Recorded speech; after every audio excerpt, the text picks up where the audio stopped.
Hello everyone, I welcome you to ICT series part number 4।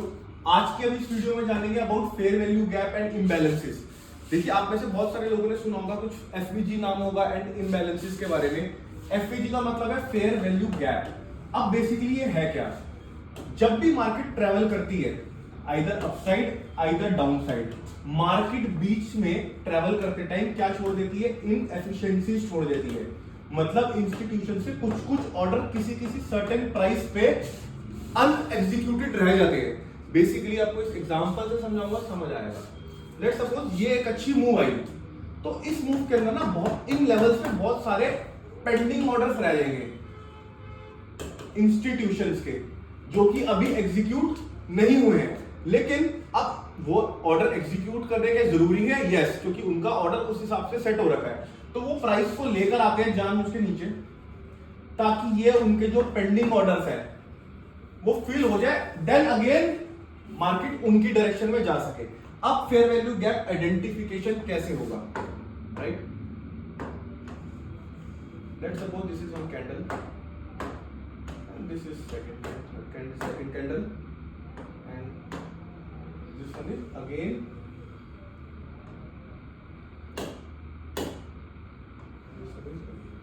तो basically मेरे पास 3 candle है, आप देख पा रहे हो। कोई भी 3 कैंडल हो सकती है, ये बुलिश कैंडल हो सकती है as well as bearish candle भी हो सकती है। So basically fair value is gap between the first candle and the third candle. Let's suppose इसका जो हाई है, फर्स्ट कैंडल का जो हाई है वो ये है, एंड जो थर्ड कैंडल का लो है वो ये है।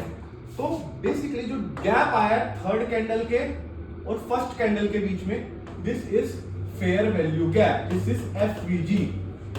क्या एफवीजी नहीं बनता? लेट्स सपोज यही सेम केस बना रहा हूं यहां पे, ये ग्रीन कैंडल बनी है, लेट्स सपोज ये रेड है, प्रॉब्लम जैसे यहां पे बना। बट अब क्या है ना, जो फर्स्ट कैंडल का हाई है वो थर्ड कैंडल के लो के साथ ही है। मतलब लो ने थर्ड कैंडल के लो ने फर्स्ट कैंडल के हाई को मिटिगेट कर दिया यहां पर, तो यहां पर एफवीजी प्रेजेंट नहीं है।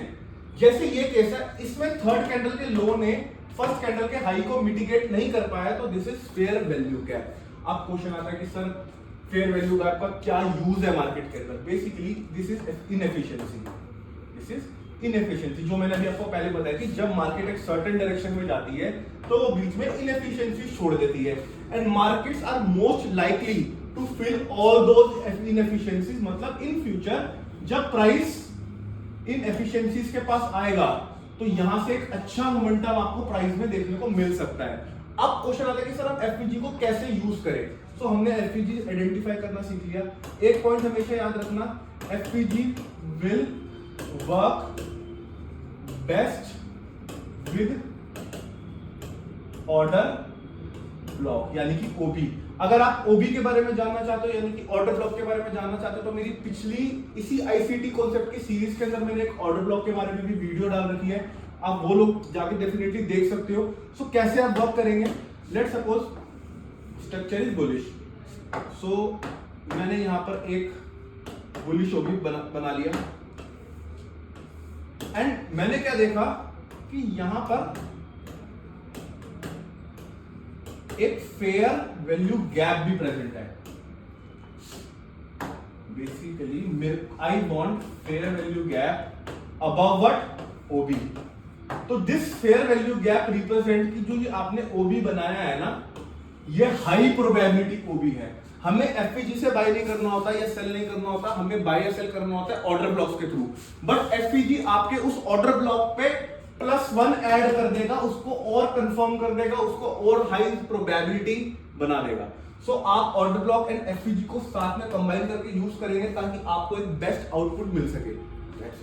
सो आई होप आपको अच्छी लगी होगी आज की वीडियो, मजा आया होगा एफवीजी समझने के अंदर। तो आगे हम बहुत जल्दी ऐसी और भी एक्सक्लूसिव वीडियोस लेकर आएंगे आईसीटी के बारे में, स्मार्ट मनी के बारे में एंड बेसिक प्राइस एक्शन के बारे में। तो डन रखते हैं, बेस्ट ऑफ लक।